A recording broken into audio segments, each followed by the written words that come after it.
नमस्ते आमा बुवा दाजुभाइ तथा दिदीबहिनीहरूलाई मेरो यो च्यानलमा यहाँहरूलाई हार्दिक स्वागत छ।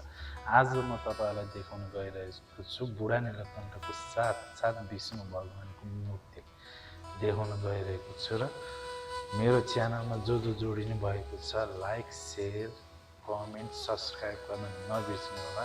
देख्न सक्नुहुन्छ नाग देवताको मूर्ति।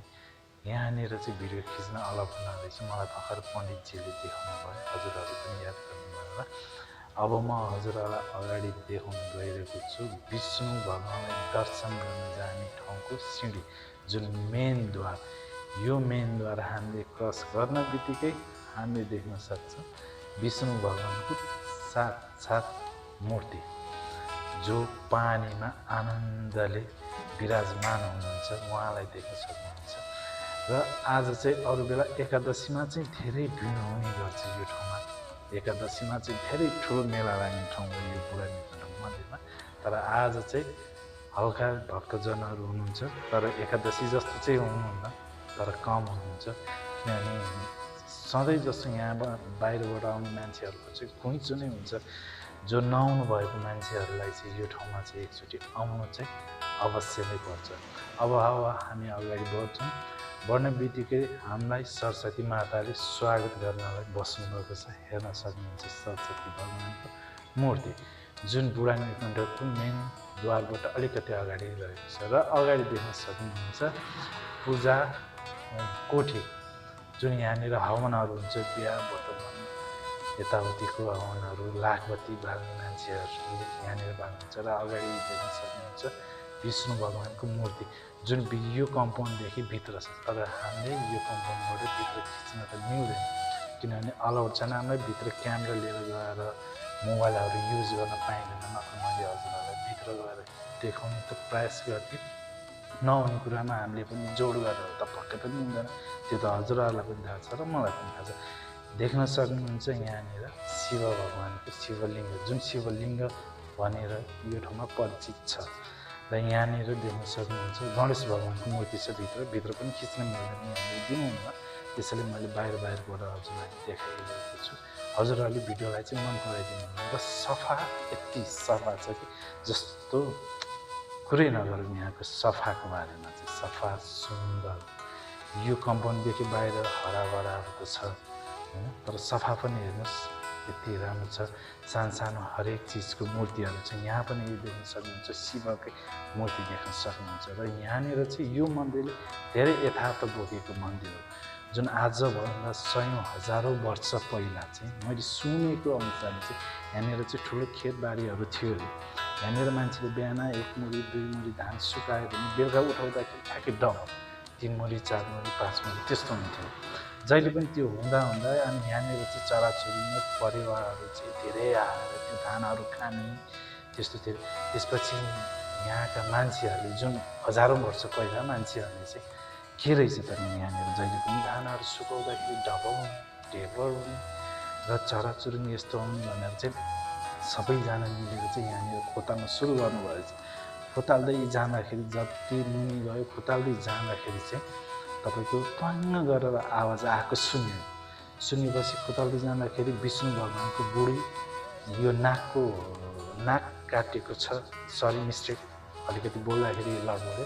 नाक काटेको दाग छ। नाक काटेपछि चाहिँ तपाईँको दुध आएर पहिला आउँदा चाहिँ पछि रगत आएर अझ खोताल्दै जाँदाखेरि चाहिँ तपाईँको खुट्टाको बुढी औँला पनि काटेको निशान, जुन तपाईँहरूले यहाँनिर आउँदाखेरि भित्र गएर हेर्दाखेरि नाक र तपाईँले खुट्टा काटेको देख्न सक्नुहुन्छ। पहिला रगत आएर पछि चाहिँ तपाईँको दुध आएर भनेको चाहिँ हामीले सुनेको हो। त्यसपछि राम्रोसँग खोताल्दै जाँदा त साक्षात् विष्णु भगवानको उत्पत्ति भएको ठाउँ देख्न सक्नुहुन्छ। यहाँनिर चाहिँ 11वटा टाउको मुनि जुन नागदेवता बस्नुभएको छ विष्णु भगवान, त्यहाँबाट चाहिँ एउटा नाग चाहिँ, जुन अघि मैले सुरुमा भिडियोको सुरुवातमा हजुरहरूलाई देखाएको थिएँ, त्यहाँ एउटा नागदेवता, त्यो नागदेवताले चाहिँ राज खानदानलाई चाहिँ पर्खिरहेको भनेर चाहिँ हामीले सुनेको थियौँ। कारण के भने राजाहरू राज परिवार पनि नागमुनि नै बस्नुहुन्छ। उहाँ पनि विष्णुको अवतार हुनुहुन्छ र यहाँ पनि विष्णुको अवतार। धेरै वर्ष पहिला कुन राजा हो, प्रताप मल्ल सायद मेरो विचारमा प्रताप मल्ल राजालाई चाहिँ सपनामा चाहिँ तिमी यो मन्दिरमा कहिले पनि नआउनु, तिमीले यदि मलाई देख्न चाहेको, मलाई पूजा गर्न, मेरो भक्ति तिमीले चाहन्छौ भने चाहिँ अन्तै मलाई स्थापना गर र अन्तै तिमी पूजा गर, तर तिमीहरू चाहिँ यहाँनिर नआउ भनेको चाहिँ मैले सुनेको थिएँ। र त्यही भएर चाहिँ यहाँको ठ्याक्कै डुप्लिकेट तपाईँले बालाजुको 22 धाराभित्र देख्न सक्नुहुन्छ। विष्णु भगवानको अर्को मूर्ति छ त्यहाँनिर। राज परिवारहरू यदि दर्शन गर्न चाहनुभएको खण्डमा चाहिँ उहाँहरू चाहिँ बालाजुको 22 धारामा जानुहुन्छ र यहाँनिर कहिले पनि आउनुहुन्न। र आजसम्म चाहिँ राज परिवार कुनै पनि नआउनु भएको ठाउँ भन्ने चाहिँ हामीले सुनेको छ। देख्न सक्नुहुन्छ अगाडिपट्टि परिवारहरू आनन्दले रमाइने दृश्य छ। मान्छे आज हुन त भिडभाड धेरै छैन, तर पनि आनन्दको ठाउँ छ, जो आएर बस्दाखेरि स्वर्ग नै पुगेको जस्तो चाहिँ तपाईँलाई अनुभव हुन्छ।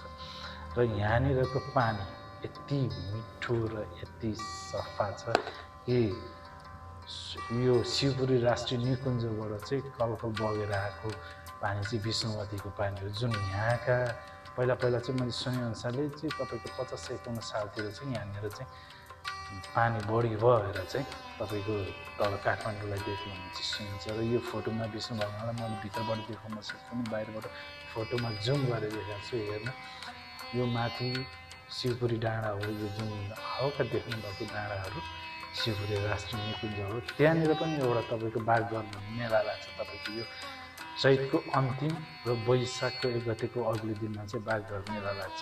जुन भएको जग्गाहरू बागदर मेला भएर त्यहाँको डाँडाको टुप्पाबाट तपाईँको टोखामा रहेको सपन तीर्थको मन्दिरमा चाहिँ गएर 1 गते चाहिँ त्यहाँनिर पूजा आराधना गर्नुहुन्छ। जुन पहिला म पनि आएको छु एकचोटि।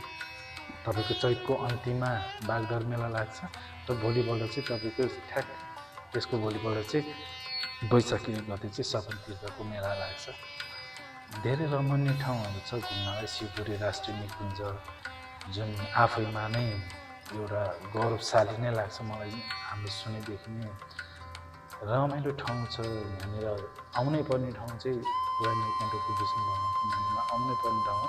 जिन्दगीमा एकपटक यहाँनिर नआउनु मान्छे चाहिँ सायद मान्छेको अब योभन्दा त धेरै त नहो, जो आउनुहोस्, टाइमले भ्याएसम्ममा आउने हो। जुनै पनि ठाउँमा रमाइलो छ ठाउँ। हेर्नुहोस्, परिवारहरू आनन्दले आफ्नै तालमा बसेको रमाइलोपन छुट्टै छ। यहाँनिर आएर एकछिन 1 घन्टा जस्तो बस्दाखेरि तपाईँको स्वर्गमा पुगेको जस्तो चाहिँ अनुभूत चाहिँ हुन्छ। न त म भ्लगर त होइन, मलाई त्यति राम्रो भिडियो खिच्न त मिल्दैन, तर धन्यवाद।